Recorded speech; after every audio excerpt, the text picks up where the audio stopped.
Boa noite a todos aí no Brasil. Hoje damos sequência a mais um encontro do Clube do Livro, do Clube de Leitura.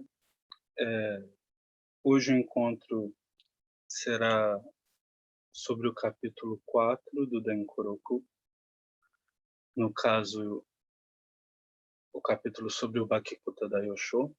Hoje, como monge convidado, nós temos Choshin-san. Choshin-san, a sala é sua, por favor, fique à vontade. Seja muito bem-vindo. Eu gostaria também de pontualmente agradecer a Eishoji pelo apoio e colaboração que sempre tem nos dado. Muito obrigado a todos. Fiquem com Choshin-san. Obrigado, Shoisan. Boa noite. Estamos aqui mais uma vez.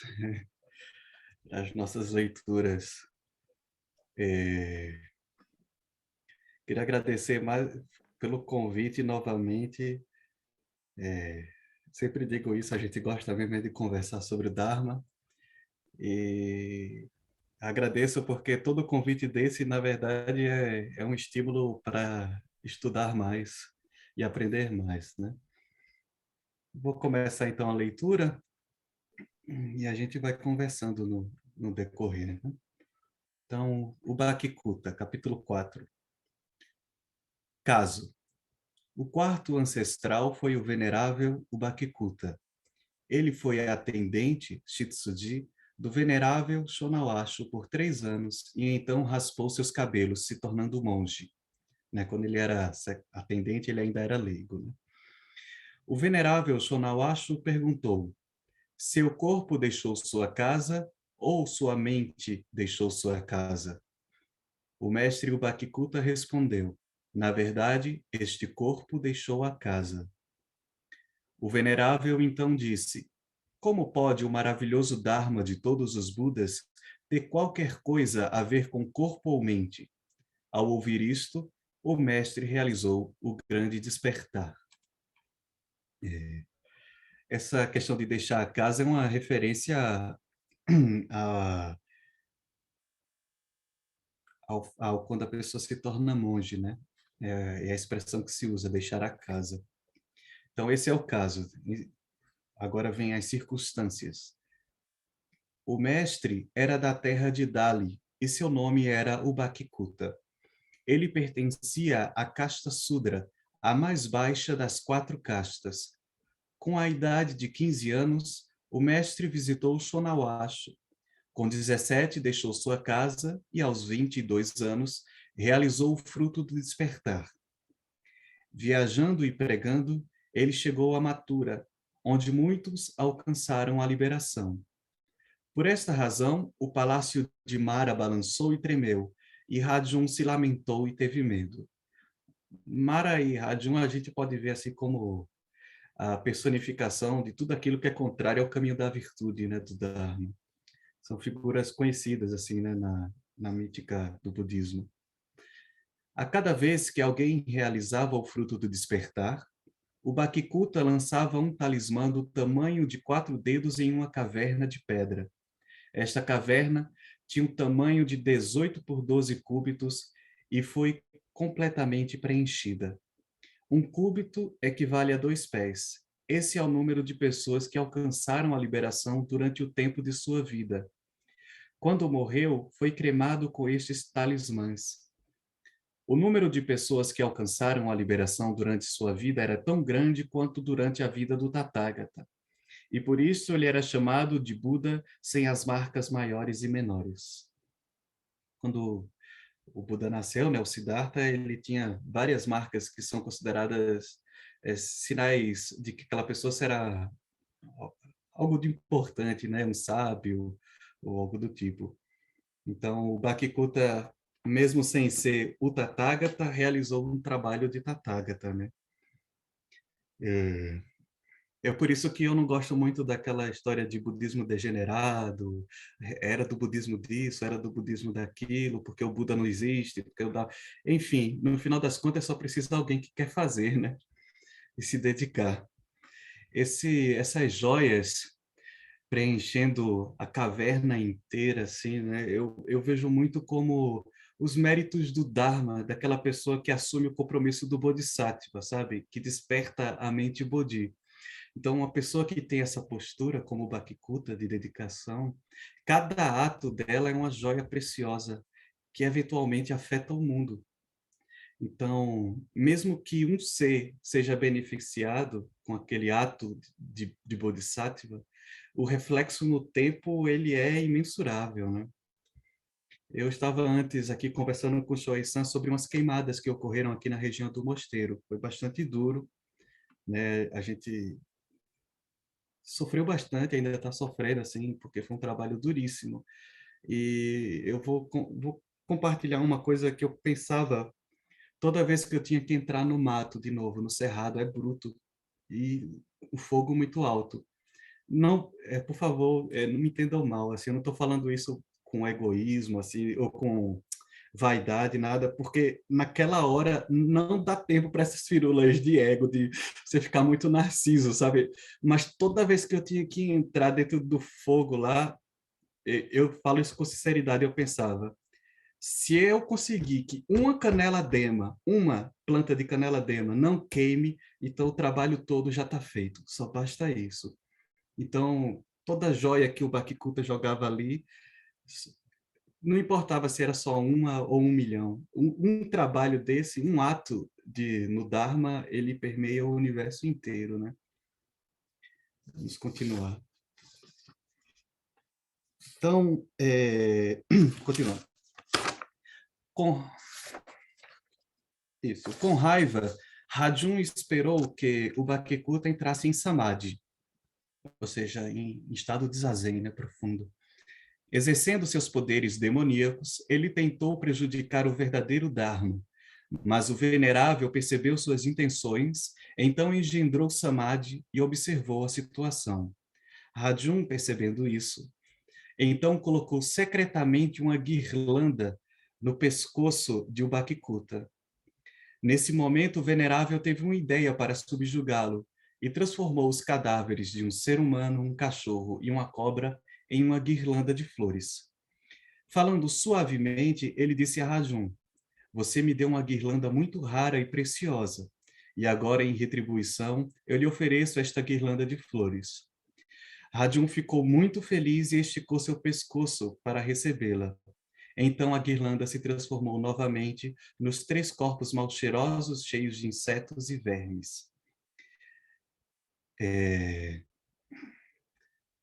A gente vai ver o que isso significa. Mas quando um ser desse, uma pessoa dessa, assim, realizada, age dessa forma, ela consegue ver todo o encadeamento de causa e efeito. E percebe como tudo é vazio e impermanente. E você vê que o Bhakti-Kuta falou suavemente, né? Então, essa pessoa é capaz de retribuir os presentes que recebe com um verdadeiro presente. E é isso que o Bhakti-Kuta faz. E a gente vai entender por quê. Rajun ficou profundamente perturbado e enojado com esta situação, mas apesar de todos seus poderes sobrenaturais, não pôde se libertar. Então ele ascendeu aos 6 reinos celestiais do desejo e falou com os seres celestiais. Ele também visitou os céus de Brahma, buscando ajuda. Todos os seres celestiais disseram: esta é uma transformação sobrenatural realizada por um discípulo detentor dos 10 poderes. Nós somos seres ordinários, então não podemos fazer nada a respeito. Vocês estão com o texto, depois vocês leem quais são os 10 poderes. Eu vou dizer o que eu ouvi de Mestre Tokuda sobre os 10 poderes. A gente uma vez perguntando o que são os 10 poderes, se eles fossem sobrenaturais, três tipos de força, não sei o quê.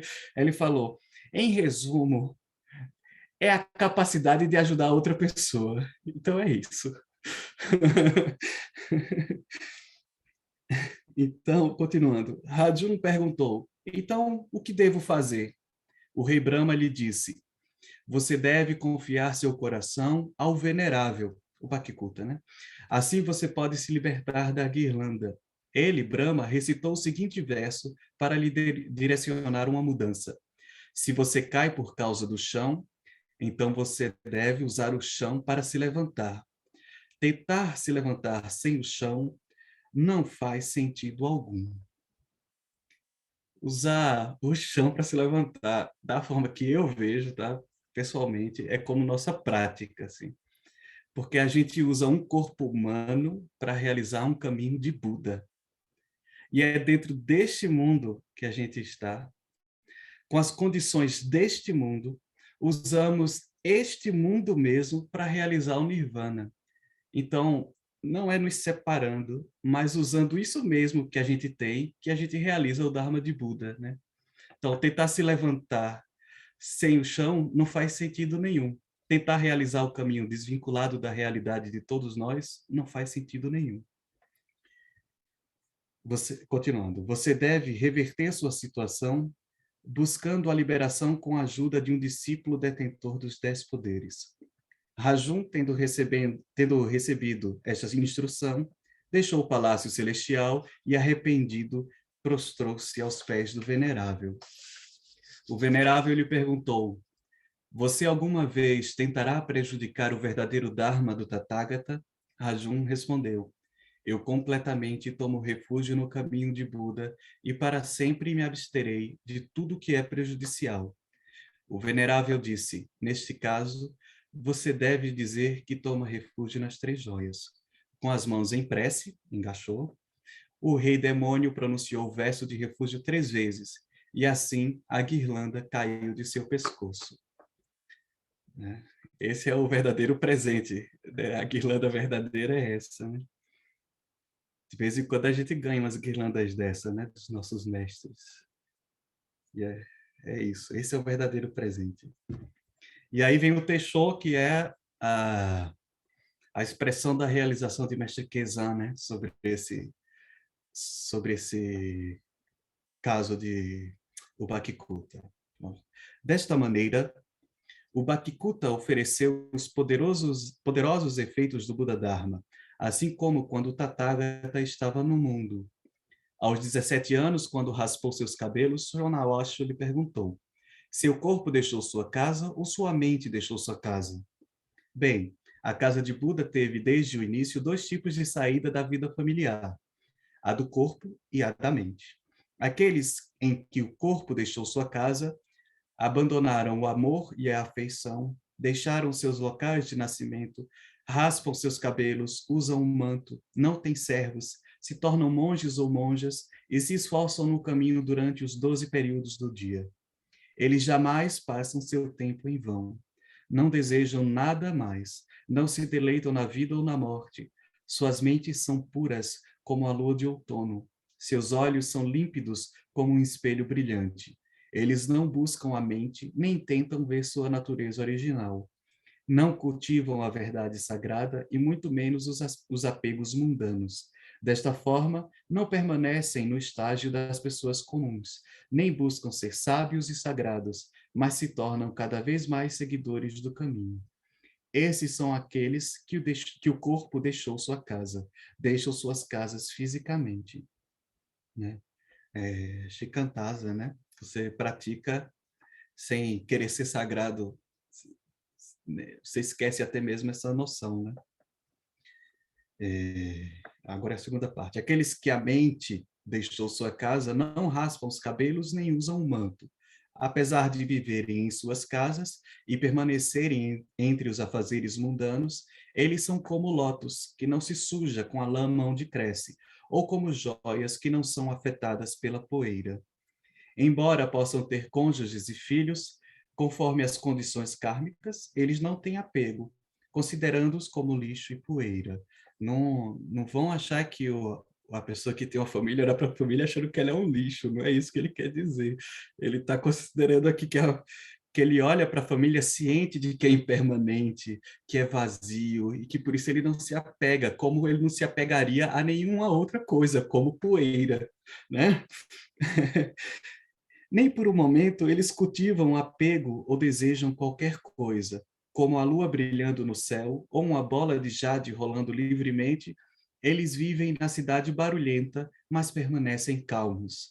Em meio aos 3 mundos, clarificam que estão além do tempo.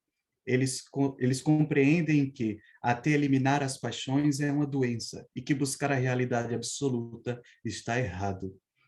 Percebem que tanto vida, morte quanto nirvana são flores vazias e não estão apegados à delusão ou despertar. Estas são as pessoas que a mente deixou sua casa, deixaram suas casas mentalmente. Shonawasho perguntou: seu corpo deixou sua casa ou sua mente deixou sua casa? Se não for um ou outro, então deixar a própria casa não é verdadeiramente deixar a própria casa. No entanto, o Bhakti-Kuta respondeu: na verdade, este corpo deixou a casa. Assim, ele não pensou sobre a mente, não falou sobre a natureza original, nem discutiu qualquer mistério. Ele sabia que tinha sido apenas o corpo, composto de 4 elementos e 5 agregados, a deixar sua casa. Ele esclareceu o porquê alguém é capaz de chegar sem se mover, sendo a capacidade sobrenatural de estar onde quiser. Ele obteve este estado sem buscar. Portanto, esclareceu que é impossível de se obter. Por causa da questão ser desta forma, ele disse: na verdade, este corpo deixou a casa. Eu gosto dessa ênfase que sempre dá. Ele obteve o estado sem buscar. Ele está quase repetindo isso o tempo todo, tanto para quem deixou, o corpo deixou a casa ou a mente deixou a casa. Obteve o estado sem buscar, né? Sem buscar não é sem se esforçar, né? Sem se dedicar, é abandonando mesmo essa relação de troca com o caminho, né? Você precisa se abandonar completamente. É como tem um verso de São João da Cruz, né, que ele diz: para vir a possuir o que não possuis, hás de ir por onde não possuis. Você não pode, né? É mais ou menos por aí. Continuando. É, Entretanto, o maravilhoso Dharma de todos os Budas não deve ser entendido desta maneira. E assim, Shonawasha explicou que todos os Budas não deixam suas casas fisicamente nem mentalmente, e que não devem ser vistos em função dos 4 elementos e dos 5 agregados, nem realizam o caminho através da verdade abstrata ou sutil. Desta forma, estão livres do sagrado e do profano, e não podem ser vistos como sábios ou tolos, nem estão presos a coisas como mente e corpo. Eles são como o espaço que não tem dentro nem fora, como o oceano que não tem superfície ou interior. Embora haja muitos princípios sutis e numerosos portões do Dharma, com suas milhares de diferenças e dezenas de milhares de distinções, todos explicam, ensinam exatamente apenas este assunto. Assim, Buda disse: entre o céu e a terra, apenas eu devo ser reverenciado. Mas você não deve chamá-lo de Buda, nem deve se referir a isto como não ir nem vir. Quem disse antes que seus pais nasceram ou antes do éon vazio? Né? Esse Buda que devemos honrar não se trata de uma pessoa assim. Embora reverenciemos o mestre original, não é disso que ele está falando, né? Joken-san, na leitura dele, ele perguntou assim: quem é que levanta a flor? Vocês talvez lembrem quem estava, né? Então, o que é isso que chamamos de Buda, né? Por favor, realizem esse entendimento e me ensinem depois. É, é, onde é que eu parei aqui? Quando vocês atingem este ponto, vocês estão além de nascimento e morte, estão liberados de mente e não mente. É como a água se conformando em um recipiente, ou como o espaço onde as coisas repousam. Vocês podem tentar agarrar, mas suas mãos não estão cheias. Vocês podem buscar, mas não encontram nenhum traço. Este é o maravilhoso Dharma dos Budas. Neste reino, o Bhakti-Kuta não existe e Shonawasha não surge. Então, vocês não podem considerar que eles se movam ou permaneçam parados, ou que venham ou vão. Ainda que exista é e não é, ou eu E outros, ainda que exista o pensamento discriminatório, é como o som debaixo d'água ou como a vastidão do espaço. No entanto, se vocês não experimentarem isso pelo menos uma vez, então mesmo 1 milhão de ensinamentos e incontáveis princípios maravilhosos terminarão inutilmente, como a consciência kármica e ordinária. Né? Lembrei de Mestre Tokuda falando uma vez assim, ele explicando instrução de Zazen, assim, bem básico, assim, todo mundo já velhinho, assim, de bons tempos no caminho, e ele juntou todo mundo e foi dar instrução de zazen, assim, como se estivesse dando para iniciante mesmo. E aí me lembrou essas palavras de Mestre Keizan, porque aí ele fez, então você faz assim, levanta a cabeça, e quando exalar assim, profundamente, aí ele parou assim, parecia que o tempo tinha parado. Pronto, entrou em Samadhi. Aí eu olhei assim, caramba, eu fiquei meio afetado assim, porque ele mudou completamente, aí fez assim, por favor, façam isso, entrem nisso, vocês precisam entrar nisso, por favor, dediquem tudo que vocês têm para realizar isso. É como o apelo que o Mestre Keizan está dizendo aqui para a gente. Senão é inútil, né? A gente precisa desse esforço correto, essa dedicação, essa entrega, e realizar isso, nem que seja uma vez na vida. Uma vez é suficiente. Uma vez é o tempo inteiro. Então, desta maneira, quando Shonawasho expôs este ponto, o Bakikuta realizou o grande despertar, como o trovão em um céu claro, como um violento fogo saindo da grande terra. Quando o trovão rugiu, não apenas as orelhas de Ubakikuta foram cortadas pela raiz, como também ele perdeu a raiz de sua vida. O fogo flamejante queimou repentinamente, e os ensinamentos dos Budas e a verdadeira face dos ancestrais foram completamente reduzidos a cinzas.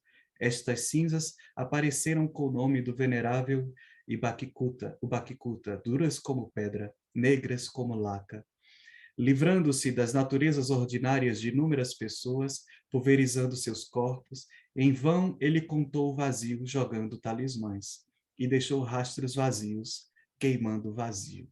Hoje, este descendente de Daijo gostaria de buscar os traços além das nuvens e colocar palavras no céu claro. Vocês gostariam de ouvi-las? E vem o verso.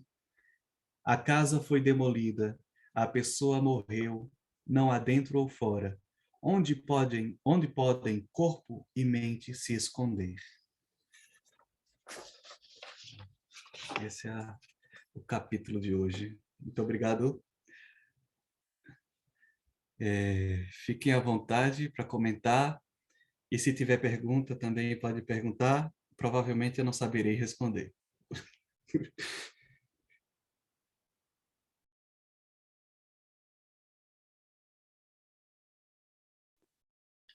Muito obrigado, Choshin-san. Foi um prazer lhe ouvir. É sempre esclarecedor sua fala, né? Suas questões pontuais foram ótimas. Muito obrigado. Abro para as pessoas, por favor, para fazerem perguntas, tecerem comentários. Fiquem à vontade.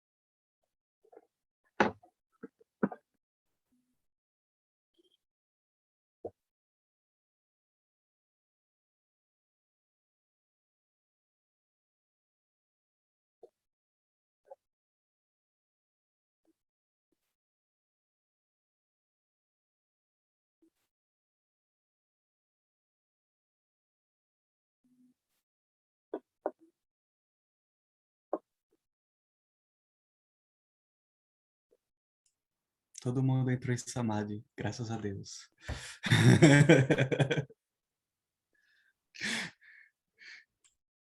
Que bom, né? Eu fico assim muito feliz com a penetração profunda dos ensinamentos, né? É, mas é porque assim, Mestre Keizan, ele é muito. Eu sou suspeito para falar porque eu vivo no mosteiro que ele fundou, né? Então assim, eu sou meio do clube, Mestre Keizan. Mas Mestre Keizan, ele é muito claro nas suas palavras, né? Assim, apesar de quando a gente olha o texto, e eu tenho trabalhado em cima desses textos ao longo desses meses, né? E a gente olha assim, quando a gente olha o texto no original, ele é um texto formal, né?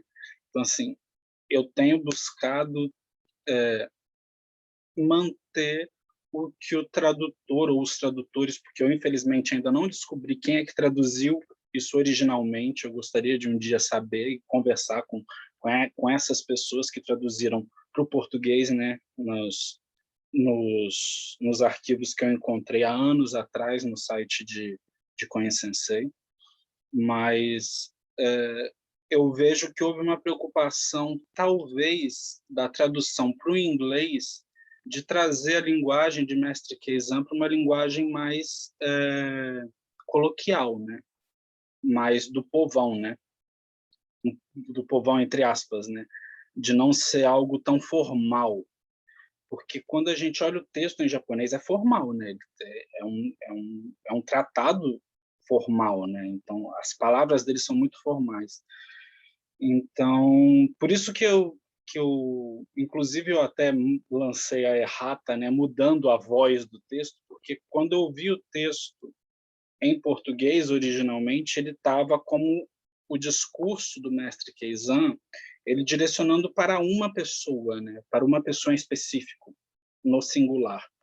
E isso é um Teixô, né? Mestre Keizan está falando para a assembleia de monges dele, né? Então, isso é algo que eu busquei pontuar. Mas, voltando à questão de Mestre Keizan, né? Quando ele coloca a fala dele para a comunidade, né? Para tanto monásticos quanto não monásticos, né? É interessante a gente observar ele pontuando a distinção entre deixar a casa pelo corpo, né? O corpo deixa a sua casa, ou seja, esse corpo físico deixa a sua casa de fato, toma os votos monásticos e segue essa vida religiosa, e a mente deixar a casa, né? Então é interessante observar a distinção que Mestre Keizan coloca, em que existe esse caminho do corpo deixar a casa e existe o caminho da mente deixar a casa. E nenhum dos caminhos é melhor ou pior, né? São apenas caminhos, são apenas meios hábeis, são apenas possibilidades. Mas em ambas as possibilidades, você tem que ver além das limitações que essas possibilidades causam. Porque tanto as limitações da vida monástica, da vida religiosa, quanto as limitações da vida leiga, são limitações. E elas por si só existem como limitações. Então, até mesmo essa percepção de limitação, você deve passar para além, né? Então, eu gostaria que o Choshin-san comentasse um pouco sobre esse aspecto, né? O que ele, em sua experiência pessoal, acha dessa questão de deixar a casa, o corpo deixa a casa ou a mente deixa a casa, né? Porque você, Choshin-san, é uma pessoa que o corpo deixou a casa, né?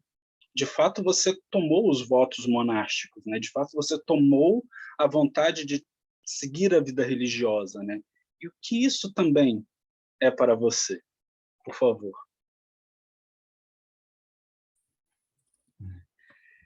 Eu, eu já tive vários pensamentos sobre isso, Shoei-san, de,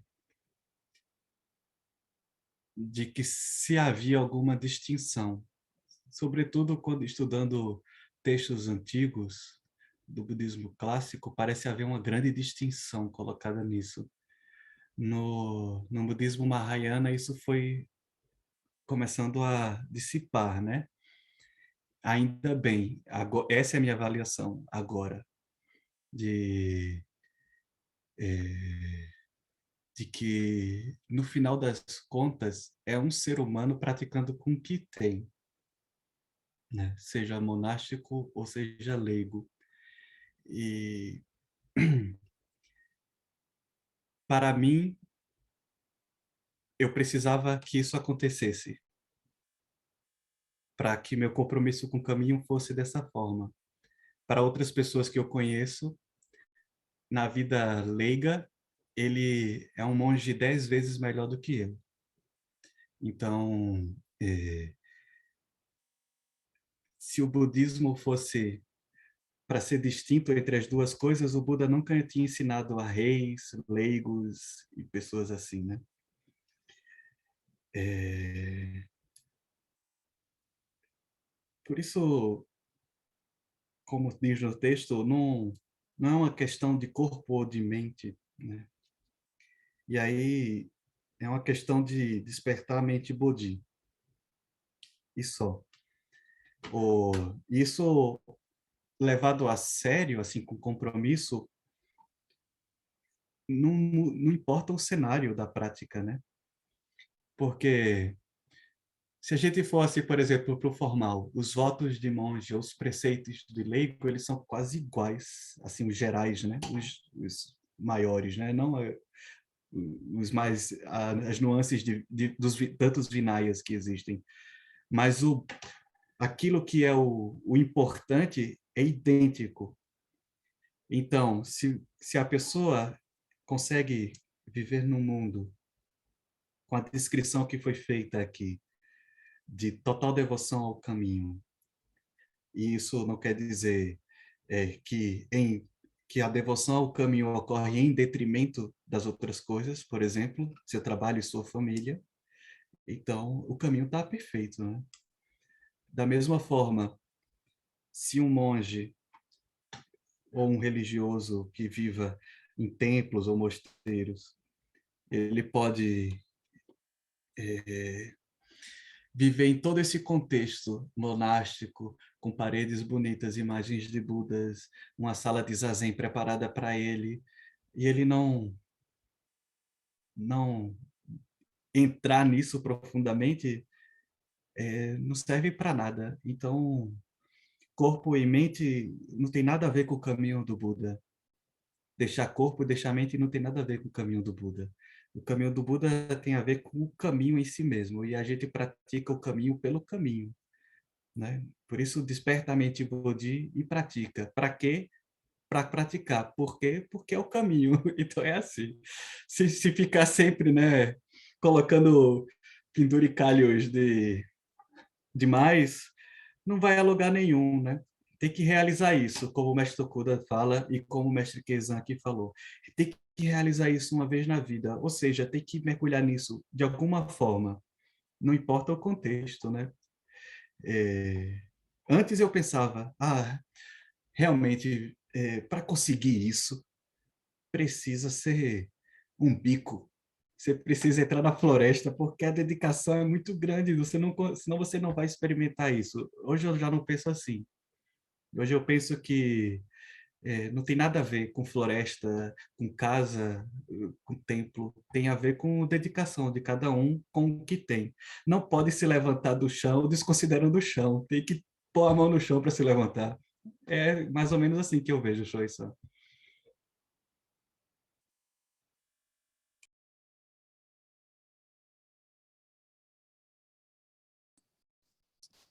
Tio Genso, muito obrigado.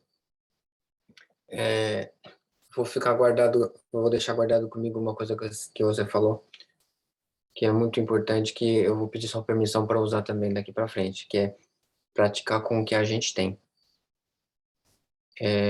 Isso é importante frisar. Eu acho que tem muito a ver com o poema no final, né? O verso no final. A última linha, né? Onde podem corpo e mente se esconder. Porque quando a gente se propõe a praticar, ou mesmo se a gente não se propõe a praticar, não existe outra forma, não existe outra possibilidade senão caminhar o caminho. A gente se propondo a praticar ou não. Eu acho, né? Não sei. Claro que quando a gente se propõe a praticar e desperta a vontade de percorrer o caminho, a gente consegue abrir os olhos para esse caminho, né? E as coisas ficam mais claras. E da forma como, né, o Teixeira foi apresentado, né, pelo Mestre Keizan, quando o Mestre Keizan vai trazendo as colocações dele, né, ele resume tudo isso nessa última frase, eu sinto assim, né, onde podem corpo e mente se esconder. De uma maneira didática, né, ele coloca, né, sair da casa com o corpo, sair da casa com a mente, mas corpo e mente estão aonde, né? Como o Choshin-san colocou agora há pouco, são de fato são coisas separadas, será? E a gente, quando pensa, né, em o corpo tem que fazer isso, a mente tem que fazer isso, eu tenho que sair da casa com o corpo, eu tenho que sair da casa com a mente. Será que eu saí de qual casa? Do corpo ou da mente, né?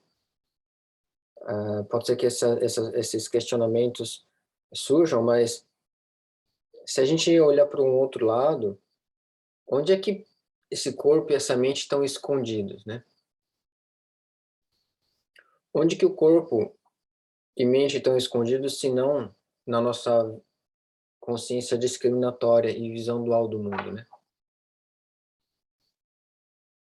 Porque quando a gente trata de corpo e trata de mente, a gente está tratando da interpretação dos fenômenos a partir da nossa consciência discriminatória, né?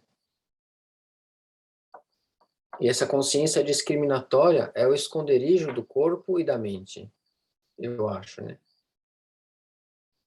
Essa consciência que divide o eu e o outro, o corpo, a mente, né? O gosto e não gosto, é o esconderijo do corpo e da mente.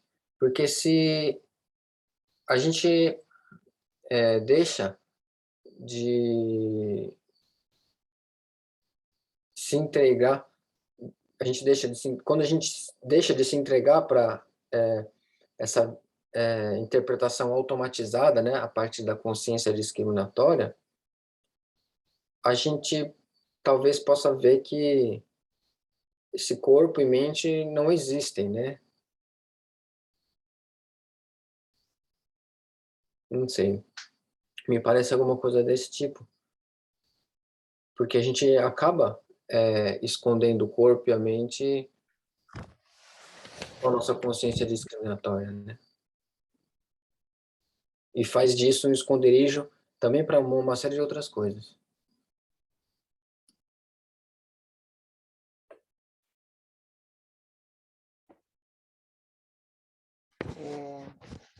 Isso me lembrou, né,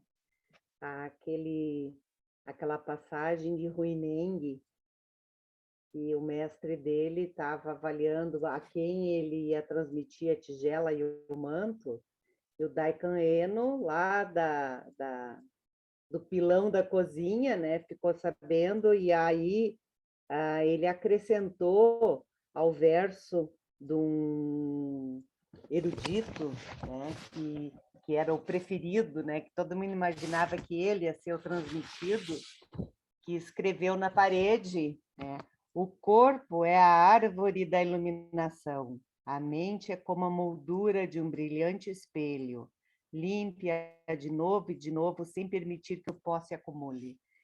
A partir da mente discriminatória, aí Huineng pede para escrever uma extensão, né, seguindo essa reflexão, mas colocando a partir da transcendência da mente discriminatória, e como ele não sabia escrever, né, ele era analfabeto, ele pediu para que alguém escrevesse na parede e ele completou. A iluminação, basicamente, não é uma árvore. O espelho brilhante não tem moldura. Desde o princípio, nenhuma coisa existe. Onde poderia o pó acumular?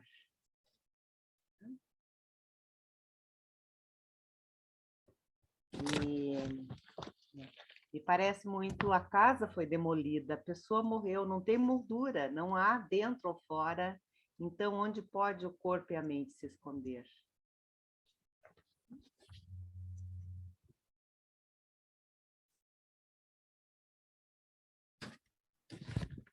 É interessante perceber como, não importa o capítulo que a gente leia, a gente sempre volta a se referenciar ao Hanya Shingyo e ao Enozenji. É sempre a mesma coisa, parece até brincadeira, mas não importa qual capítulo que a gente lê, tá, é sempre o mesmo lugar do Hanya Shingyo, né, da Hanya Kyo, é o mesmo lugar do Huinan, né, do Enozenji. É sempre é interessante, né? É verdade, educação. Significa que aí tem coisa, né?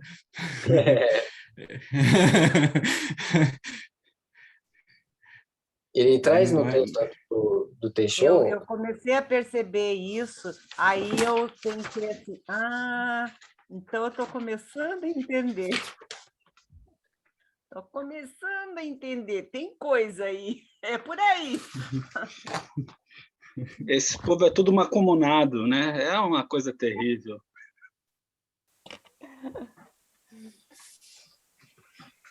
Mas tem uma parte do texto, né, educação, que parece que ele está recitando o Hanya Shingyo, né, com outras palavras. É realmente. Em duas passagens, ele usa o termo Shidaigon, né, que são os 4 elementos e os 5 agregados. Uhum. E quando ele se refere ao corpo, ele se refere ao Shidaigon, né, que são os 4 elementos, terra, água, fogo, ar, e os 5 agregados. Né? O corpo, que é formado por esses 4 elementos, sensação, percepção, volição e consciência discriminatória.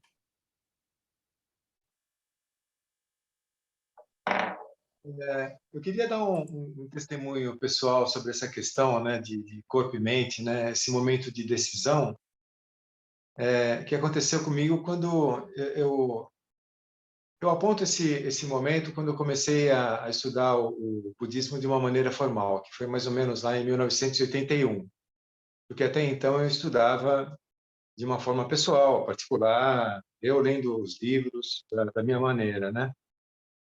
E o que aconteceu nessa época foi esse momento, né, numa encruzilhada de um momento de decisão, tipo esse, você vai abandonar com corpo ou com mente, né?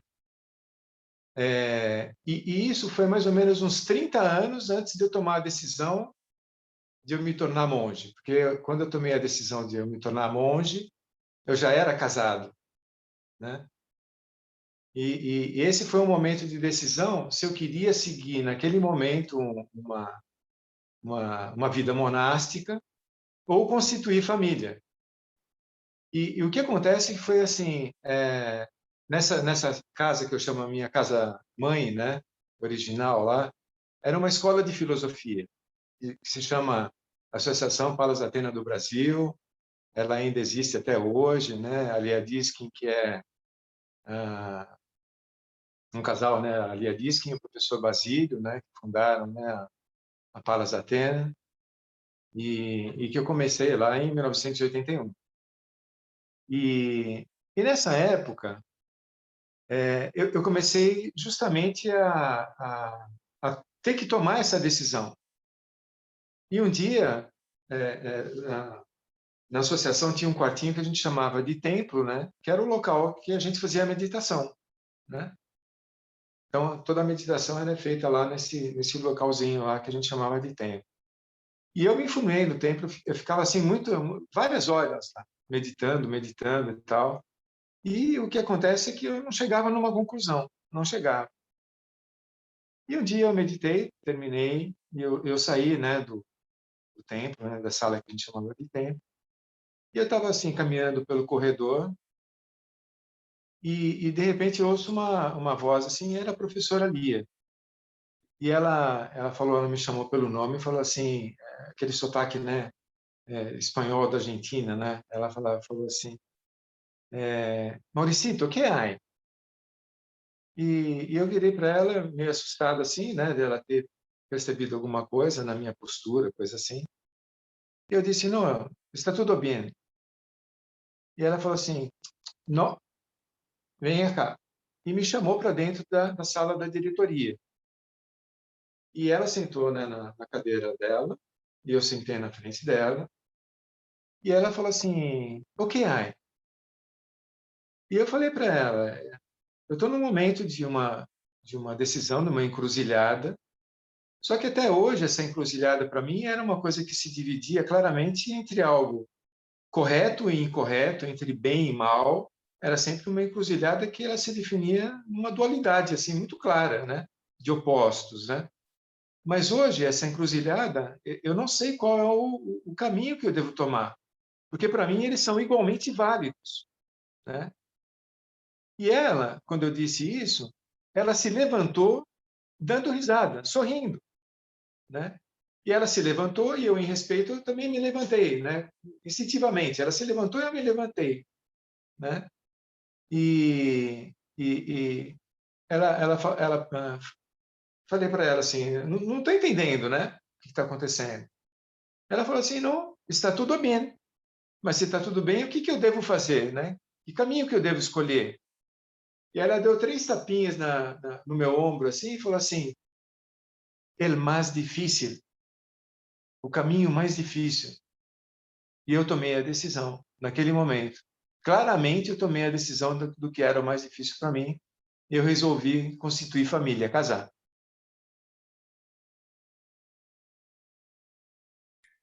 Interessante, né? Que curioso. É aquilo que a Interessante. gente tem, né? É aquilo que a gente tem naquele momento, É, né?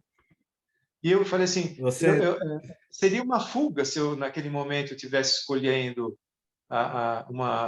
o caminho monástico, porque para mim era muito mais difícil ter a responsabilidade de trabalho, de colocar o pão na mesa, de ter filho, de educar e tal. E foi tudo isso que aconteceu. E a vida me coloca nessa decisão, quase que 30 anos depois, na decisão de tomar um caminho monástico. É. Não tem, eu não quero nem jogar coisa nem para um lado nem para o outro, né? Mas deixar em aberto isso, né? Que os dois caminhos são engraçado. igualmente válidos. Curioso, né, Josanson, que você falou assim, parecia que um era correto e o outro não, né? Aí, você falando isso, eu acabei de me lembrar que a Marisa Monte lançou um disco, acho que na semana passada. E aí, a primeira música do disco chama Portas. E ela faz uma metáfora muito interessante sobre a questão dos caminhos e das escolhas. E aí, no final, ela fecha dizendo assim que como as pessoas não percebem que toda porta, no final das contas, serve para a mesma coisa, para ir e para voltar, para ir e vir. Então, não tem todas as portas. Aí ela diz, abram-se todas as portas para o vento circular nesse corredor. Então, é mais ou menos isso, né? Aliás, escutem esse disco, tá bem bonito. É interessante, né? Deixa eu isso. Quando o Hiroshi, né? Ela queria tomar o caminho monástico indiscutivelmente. Para ela era certo isso. Só que Maezumi Hiroshi não deixava, não permitia, porque ele sabia que tinha algo lá que estava enroscado, né? E num determinado dia, quando ela resolve, ela toma a decisão, porque ela conversa com a mãe e pede permissão para a mãe dela para se tornar uma monja zen budista, né? E para ir para o Japão. E quando ela entra na sala para comunicar a Maezumi Hiroshi, né? Ela abre a porta e ele olha para ela e fala assim: vamos marcar a sua ordenação. E eu repeti a mesma coisa com o Hiroshi, porque eu fui da minha turma, né, de quando a gente começou, né, muitas pessoas juntas, né, fundamos, né, o templo, a comunidade zen budista, né, e o que aconteceu lá foi o seguinte: eu fui o último da minha turma a terminar o Urakusu. Eu não conseguia terminar o Urakusu, não conseguia, né? E um dia eu conversando com a sensei na época, né? Eu falava assim, eu não consigo entender por que eu tenho que colocar alguma coisa para me destacar com relação aos outros. Por que eu tenho que ser diferente, né, do que eu sempre sou? Eu já entendo que não tem essa diferença, por que eu tenho que usar algo para me diferenciar com relação aos outros? Eu não estou entendendo isso, né? E um dia eu concluí o Urakusu. Quando eu tomei a decisão, quando eu enxerguei a coisa, em 3 dias eu terminei o Urakusu, uma coisa que eu não estava conseguindo terminar, né? E também no momento de ordenação, também a mesma coisa, o mesmo drama aconteceu comigo, né? Dessa tomada de decisão, porque colocava em risco o meu casamento. Eu estava mudando as regras, né? No meio do jogo, no meio do jogo. E eu também, o dia que eu escolhi, que eu tomei a decisão, né? Que eu abri a sala, a mesma coisa aconteceu quando a Roshi, a Sensei, entrou na sala de Maizumi Roshi, né? Quando eu abri a porta, ela falou assim: senta, vamos marcar a data da tua ordenação. E assim foi, né? E hoje eu enxergo o que ela enxergou. Hoje eu enxergo o que Maizumi Roshi enxergou. Hoje eu enxergo quando alguém vem para mim e fala assim: eu quero ser o seu discípulo, eu quero que o senhor seja o meu mestre, né? Não é assim. Não é, absolutamente não é. E é uma coisa que acontece naturalmente. Quando isso acontece, né? Senta aqui, vamos marcar a tua ordenação. Não é? É sim. Obrigado, viu, Tchau. Obrigado, Elza-san. Muito obrigado por compartilhar. Estou aqui abrindo as portas aqui todas para o ar circular aqui no corredor. Eu acho importante isso, né, de abrir as portas.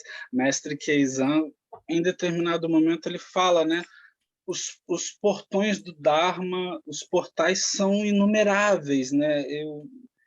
Eu acho que é no final da página 4 ou algo assim, que ele vai, ou no início, não sei agora, ao certo, não estou sabendo achar, mas ele fala, né?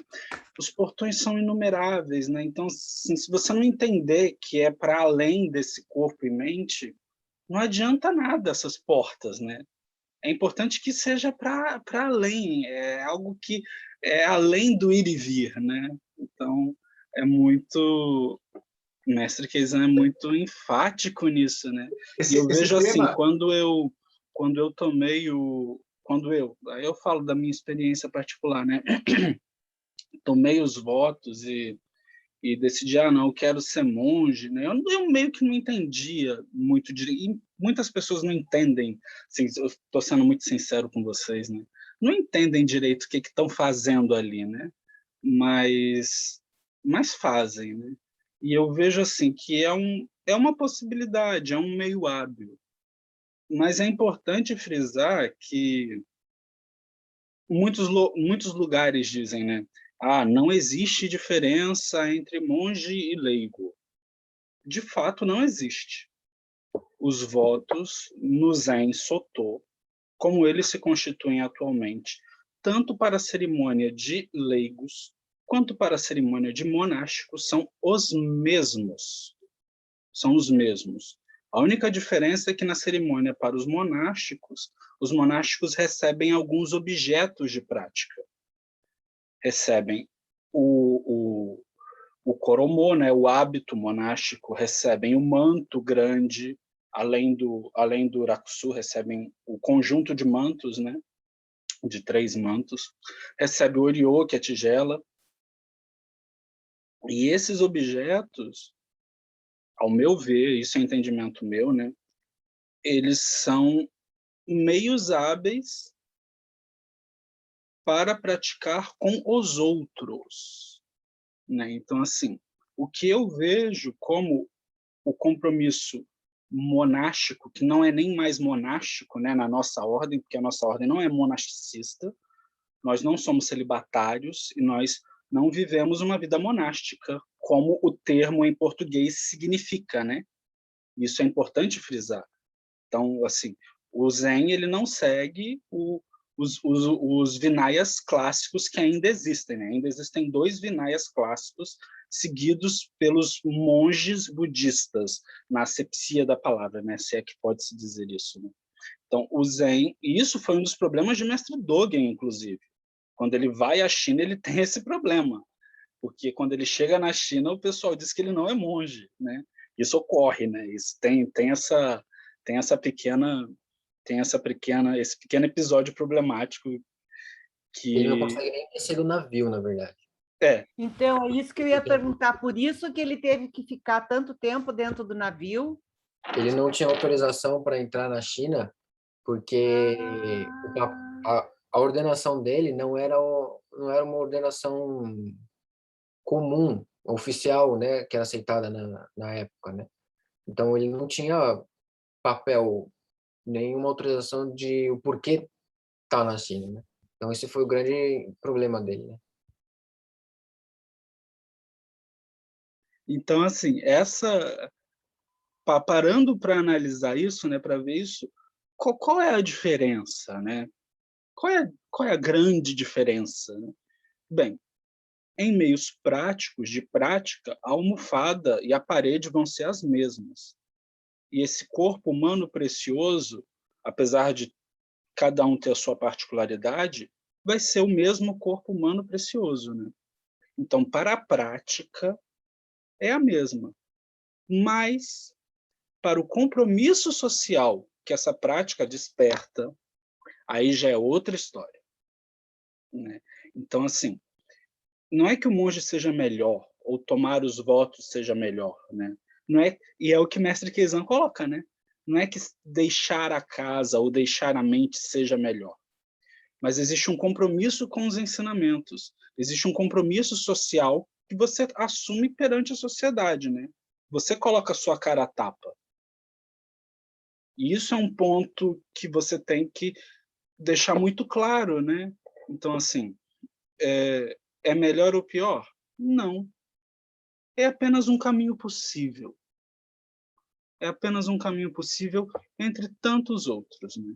Entre tantos outros. Tem gente que vai simplesmente continuar praticando como leigo. Tem gente que nem leigo vira. Eu tenho um aluno que tem uma esposa que eu olho a prática de vida dessa pessoa e para mim essa pessoa tem muito mais prática dentro do caminho do que muita gente que toma os votos, costura o urakusu, e nem budista é. Mas tem uma percepção da realidade, né? De alguma forma, percebe a realidade como ela é, percebe as coisas como elas são. Então, assim, melhor ou pior não é o caso, né? É o que o mestre Keizan coloca, você tem que ir para além dessa dicotomia de mente discriminatória. Mas existe um compromisso social. Existe um compromisso de manter os ensinamentos dos fundadores, de manter os ensinamentos dos ancestrais vivos, né? Então, eu acho assim que toda essa conversa que a gente, inclusive, está tendo agora é por conta disso. É por conta dessas pessoas que, em determinado momento da sua vida, resolveram que seria importante para elas, para a prática pessoal delas e para a prática dos outros, assumir esse compromisso, né? E é interessante, eu gosto sempre de voltar à fala do Koun-san, né? Que me marcou muito, assim. E ele é uma pessoa que realmente entendeu algumas coisas do caminho, né? Quando foi perguntado para ele alguns meses atrás nesse mesmo clube de leitura sobre essa questão de salvar todos os seres, né? A gente salva a galera da nossa própria ignorância, né? Então, assim, uma das possibilidades é você assumir esse compromisso com a sanga, né? Esse compromisso com os praticantes. Olha, eu, a partir de agora, assumo esse compromisso de estudar o Dharma, de aprender o Dharma e de comunicar o Dharma, né? E assumo isso como um compromisso de vida. É melhor ou pior? Não. É apenas um possível compromisso, né? É apenas um possível compromisso, né? Eu gostaria de fazer mais um comentário, dois. Sim. Desculpa, eu acabei te cortando, né? Desculpa, Ryosan-san. É interessante que esse tema do corpo e mente vai ser retomado um pouco mais além no próximo capítulo, né? Isso é muito interessante. Muito interessante também foi uma percepção que eu tive de que o texto do capítulo de hoje, ele praticamente é o contexto do Shoketokudo. Praticamente a cerimônia de Shoketokudo. O abrigo nas três joias, o arrependimento, essa coisa de colocar a guirlanda sobre a cabeça.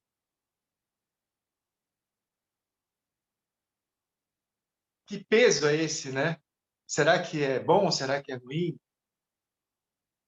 Né?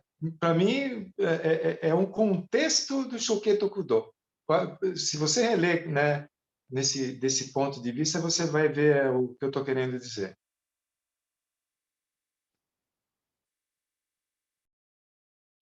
É interessante, na cerimônia de ordenação, principalmente na cerimônia monástica, né? O oficiante ele faz o dojo, né?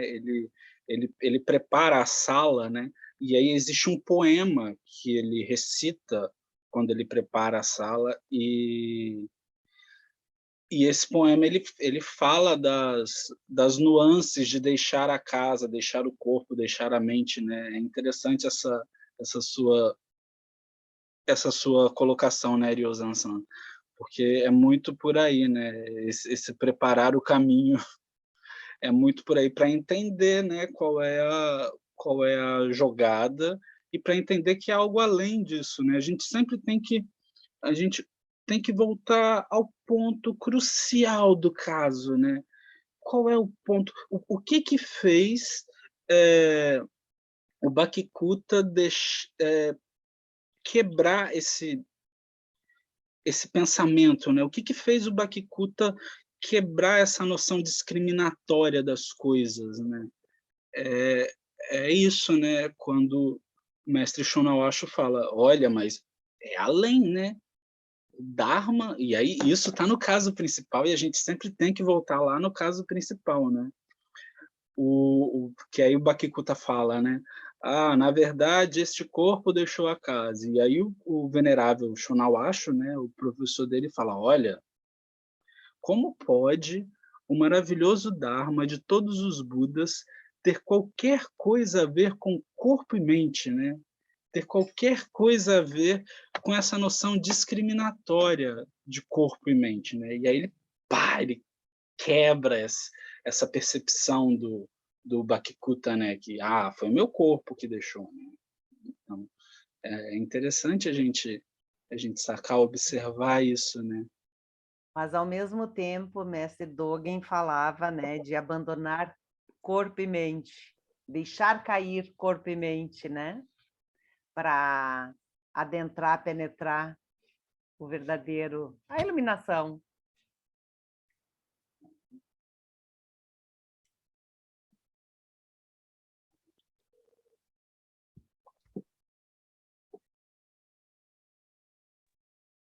Caem juntas, né, Kukai-san? Caem juntas, né? Ambas as noções são abandonadas, né? Você não está escolhendo nenhuma nem outra, né? Ambas as noções, ir além das duas noções, né? Uhum. Abandonou as duas. E eu estava pensando aqui, assim, nessa questão que Shui-san coloca, de, assim, o que fez essa virada? O que despertou aquele momento, né? Eu sempre penso nisso. E me ocorre aqui, assim, será que nós precisamos de experiências que nos tiram, que desfazem, né, assim, experiências inomináveis, que desfaz de algo que a gente criou como humano, que o pensamento discriminatório, por exemplo, né? Assim, parece que eu tenho que ser desvestido de algum lugar que eu estou chamando de humano, talvez para que alguma coisa muito forte, né, me faça fazer uma escolha, né, me faça não conseguir ocupar um lugar anteriormente que eu estava ocupando, né? Vou exemplificar, tentar exemplificar rápido o meu pensamento. Eu passei por uma experiência também assim bastante singular e que me demandou muito no momento.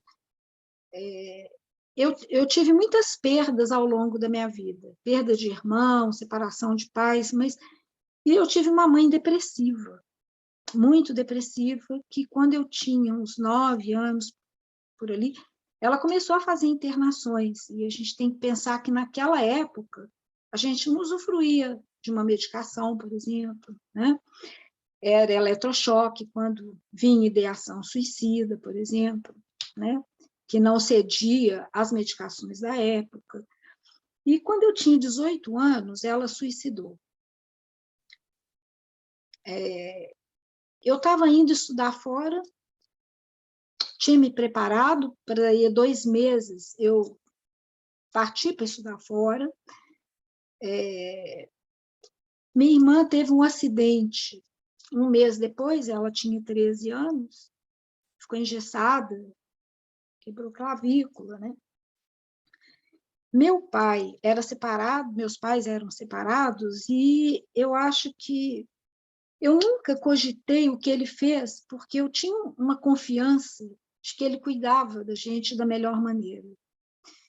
Mas o que ele fez? Nós não voltamos para casa depois do velório. Quando eu voltei, uns 15 dias depois, por ali, para pegar minhas coisas, não tinha mais nada lá. Ele deu tudo. E eu fiquei, assim, completamente sem saber de onde que eu começava. Eu acho que eu passei por uma experiência que eu chamaria ela de inominável. Destituiu tudo aquilo que eu nominava como lugar, como humano, como... Sabe, eu fui destituída completamente, tanto eu fiquei andando assim, continuei fazendo algumas coisas que eu precisava, mas basicamente eu andei assim 6 ou 7 meses, me perguntando assim, bom, mas eu posso ter tantas portas, como, né, colocada aí, né, também para Xuxinsan. Assim, essa porta eu posso ter prazer, eu não tinha nenhum problema econômico, esse problema eu não tive na minha vida. Quer dizer, eu poderia ter uma vida assim, de diversão, pude ir embora, poderia isso, mas falei assim, gente, mas naquele momento era tão claro para mim a impermanência das coisas, não era uma coisa que eu pensava sobre a impermanência. Todo mundo sabe da impermanência, mas quer dizer que meu corpo sabe dessa impermanência, né? E eu penso assim, será que nós todos que fomos escolhendo algum lugar assim, não tivemos algum momento inominável, né? Que eu estou contando o meu, né? Mas assim, será que tivemos momentos inomináveis, assim, onde a gente foi destituído de alguma coisa, de forma que alguma visão, que eu posso chamar de consciência, posso chamar de tantas coisas, né? Mas algo profundo acontece em algum momento, e por isso eu acho que muitas vezes uma pessoa tem a prática dela, né? Às vezes tem até desejos de caminhar nessa estrada ou não, mas eu não sei se a gente vai atingindo esse lugar do dualidade, acabar com essa dualidade, no momento que algo me recruta no lugar do inominável, que eu destituo. E não é uma questão intelectual, falando da minha experiência, né? ela não aconteceu intelectual.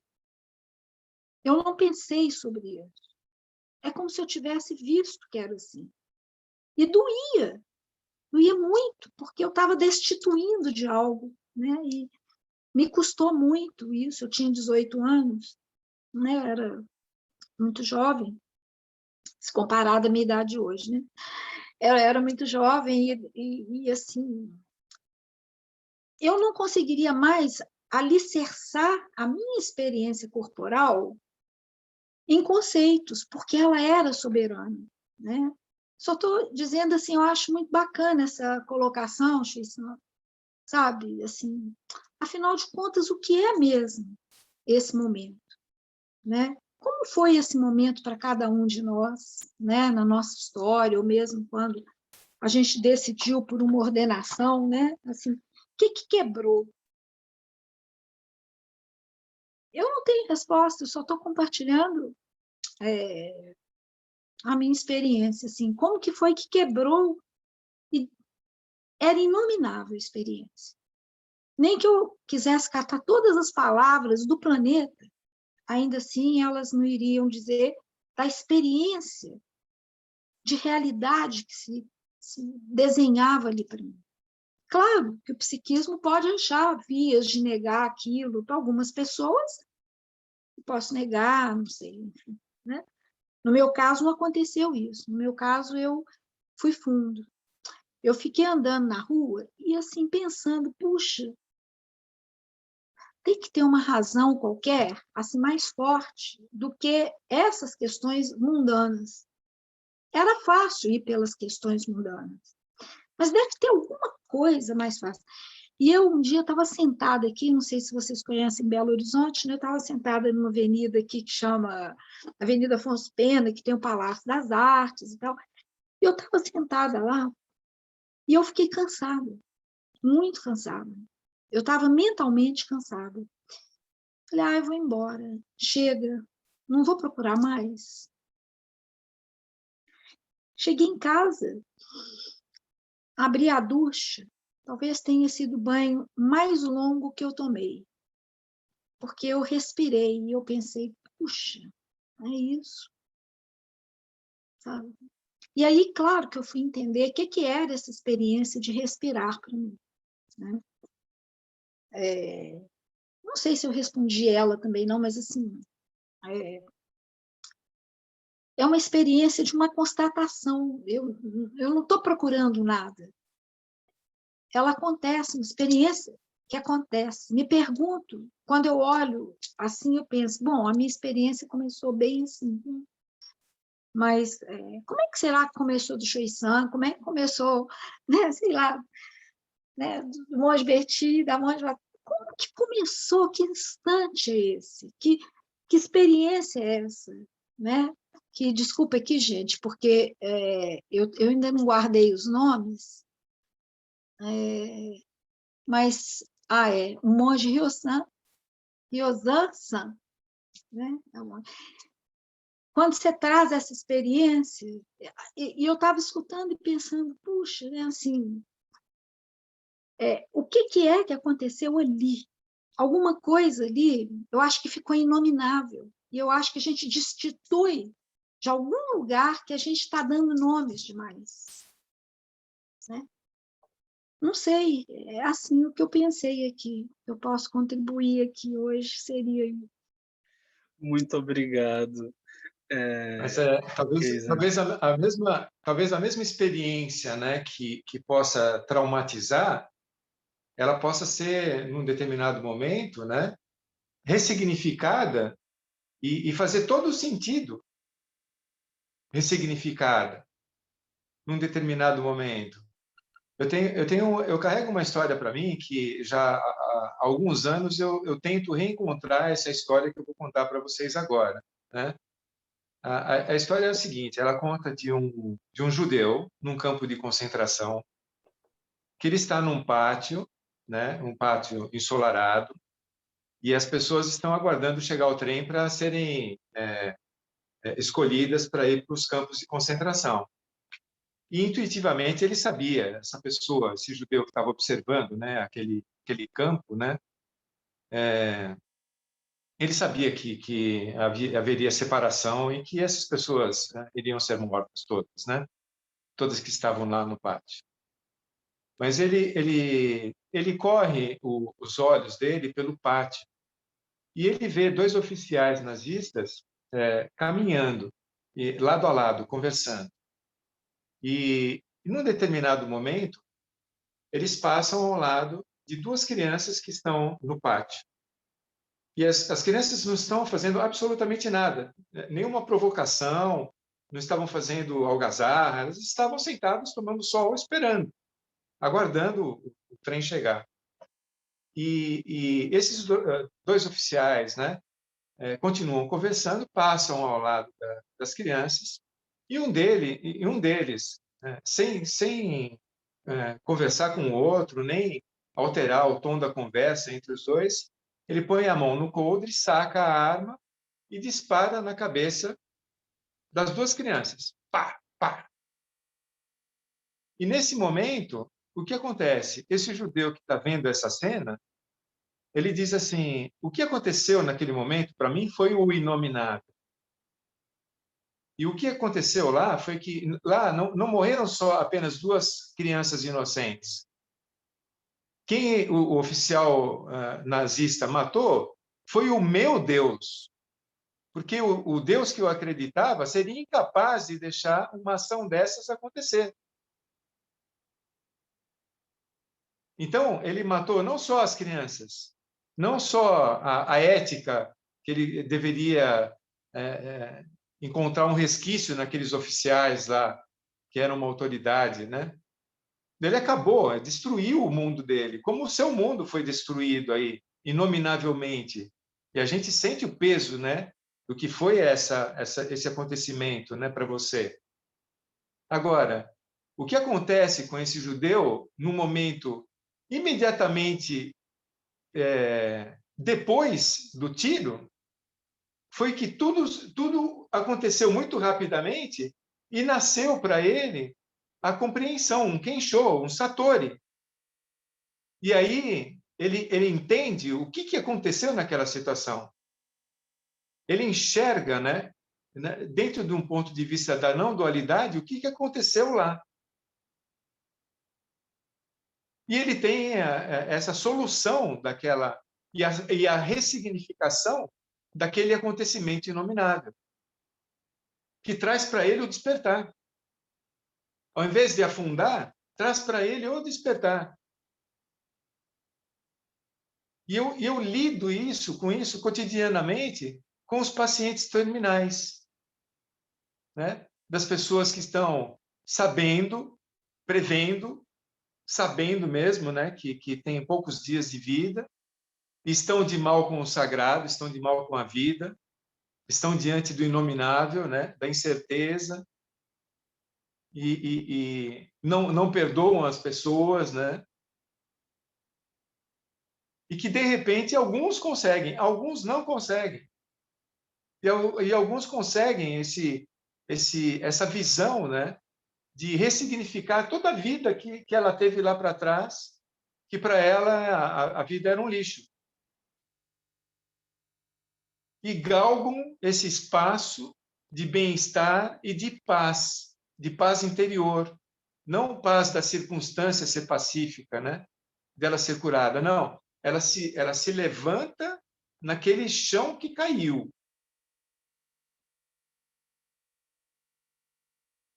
E isso é muito nominável. É um outro tipo de nominável, né? Igualmente inominável, mas é uma transformação de consciência inacreditável que acontece. Porque as circunstâncias são as mesmas, absolutamente as mesmas, né? Mas tudo muda, tudo muda. Obrigado. Muito obrigado, Ryosan-san. Eu fico assim pensando, né, essas experiências inomináveis, né?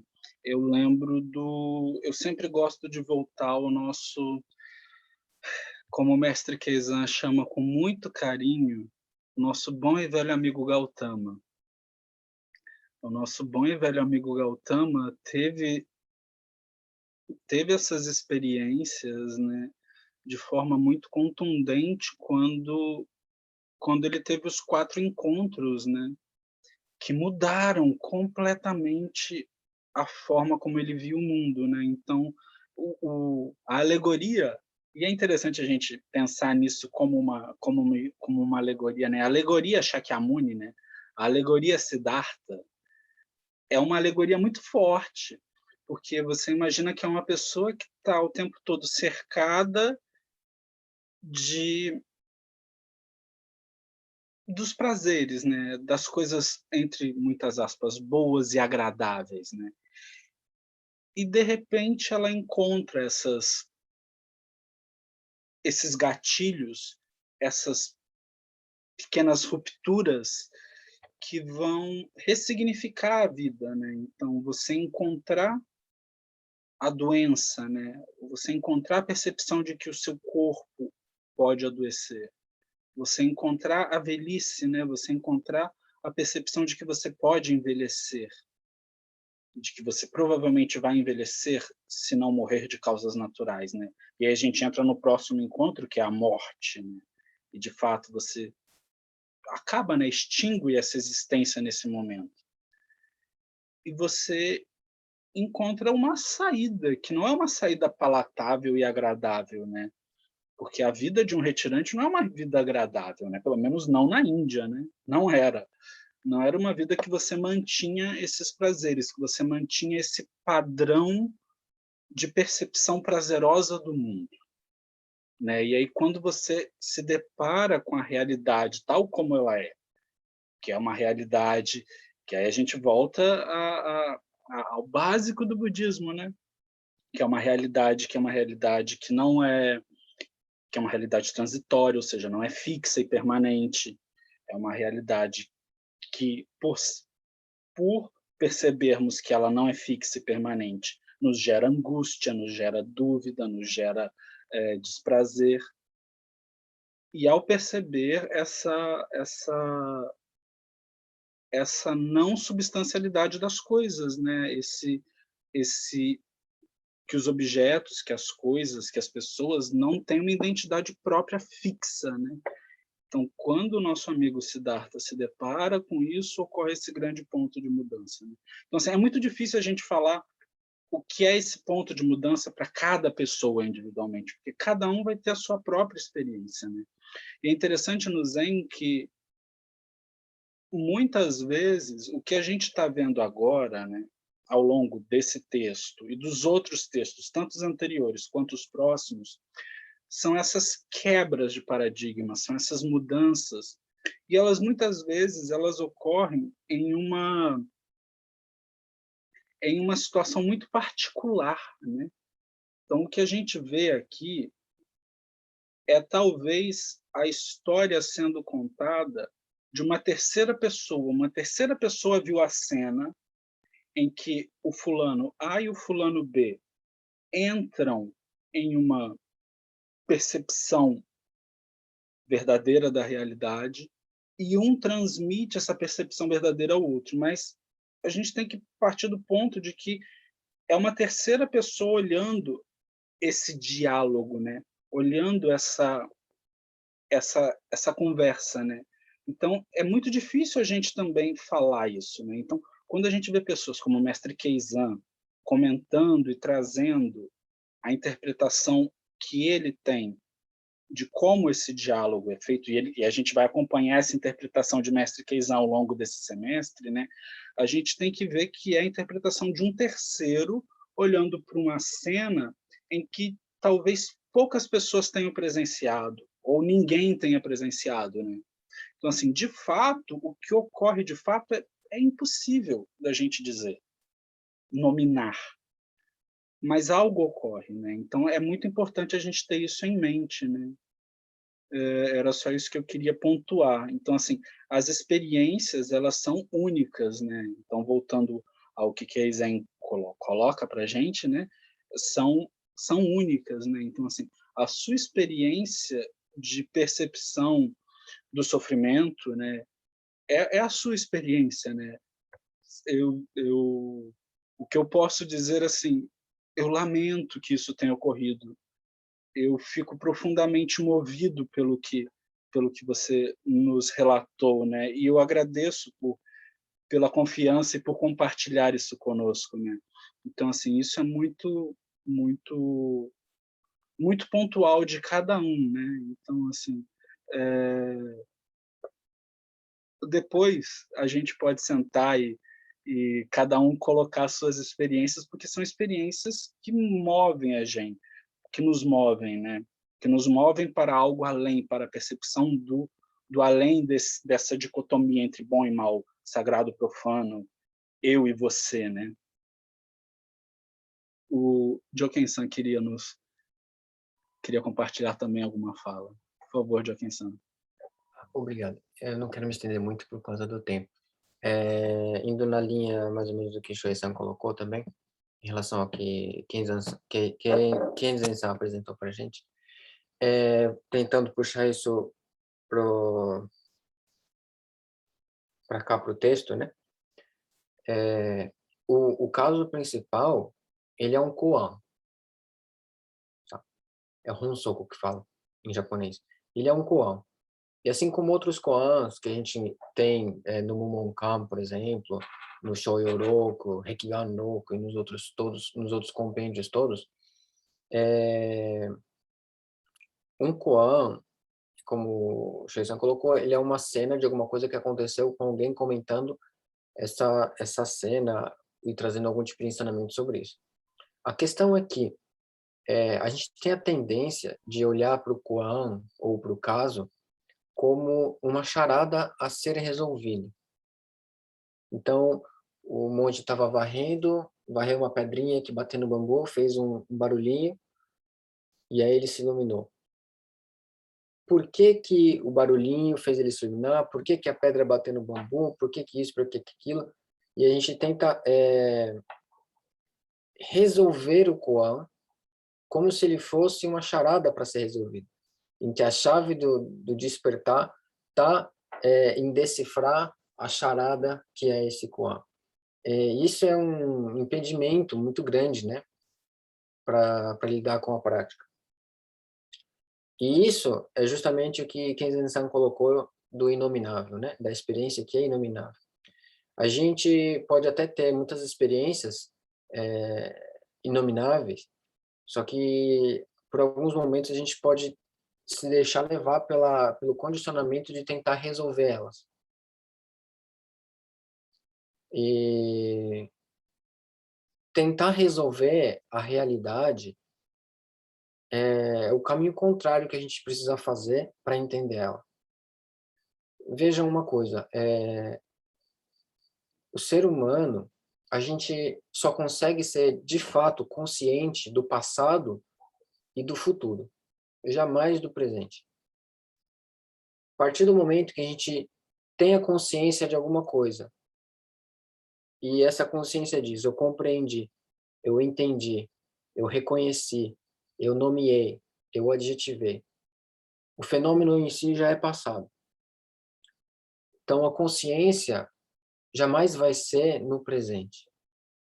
Portanto, o caso principal, né, o Honsoku, o koan, ele diz de um acontecimento, como o Buda Shakyamuni colocou, as coisas todas, os fenômenos todos, eles surgem de causas anteriores. O despertar também. En, né, que a gente fala em japonês. Uma tradução para a palavra en são laços, né, conexões. Então, é uma coisa que dá origem ao. E o despertar, ele surge disso. Todas as manifestações, independente de elas serem palpáveis ou não, elas surgem dessa relação interdependente, a origem interdependente de todos os fenômenos, sejam eles palpáveis ou não. E enquanto a gente tentar resolver a realidade, decifrar a realidade, como se fosse uma charada para ser decifrada, a gente vai sempre de contramão, e essa sensação de bater de frente com a parede é sempre presente. Por isso, quando a gente lida com os fenômenos no presente, o momento que a gente fala estou escutando já é passado. Por isso, Dogen Zenji pede para deixar cair corpo e mente, que Shinjin ele trata como uma coisa só. Assim como o outro lá que teve o Queçá puxado pelo canto, né, pela bordinha do Queçá, despertou. Não é tentar decifrar a puxadinha no Queçá que vai trazer isso para a gente. É tentar parar de resolver o momento presente, tentar deixar de resolver a realidade. Isso talvez seja o que Zen-san coloque como inominável. Muito obrigado, Joken-san. Aproveitar esse momento, né? É ser humano, né? Não é ser Buda, né? Não é querer alcançar um Buda externo ou alcançar algo para além, né? É ser aqui, agora, né? Ser a gente. Deixa eu ver se assim, o Geraldo Sam pediu para ele colocou aqui para mim. Tentar entender a realidade é o caminho contrário. Por favor, complete.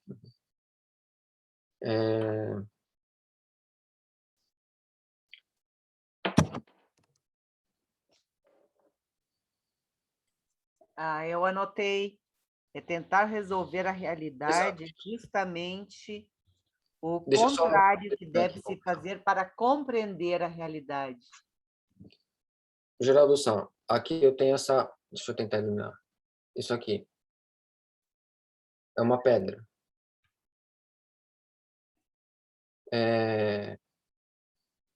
Você percebe essa pedra? Acho que o vídeo está travado. Você percebe essa pedra? Percebo, percebo. Onde que essa pedra está? Na sua mão.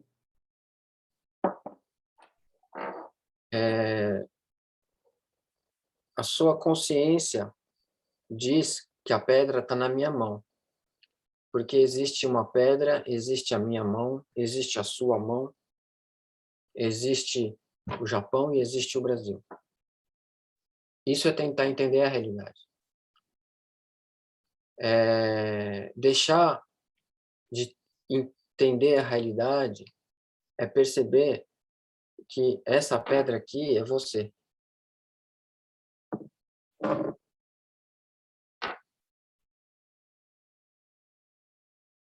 Entender a realidade não é ruim, é uma ferramenta, né?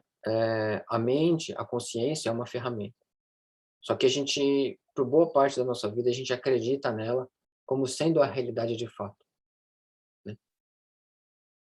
Então, as dores, as alegrias que a gente vivencia, elas são fruto do entendimento da realidade. E são reações naturais.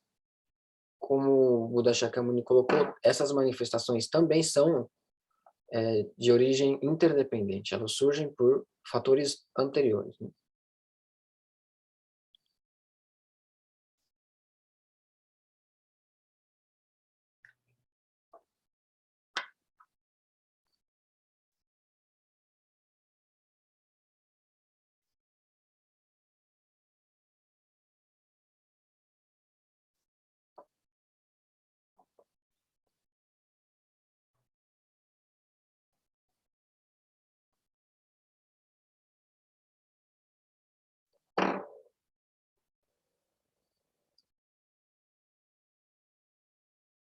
Ai, muito obrigado. Eu passo então a palavra a Choshin-san para suas considerações finais e para depois podermos encerrar com o encontro de hoje. Choshin-san, por favor. Ok. Uh, uh. Hoje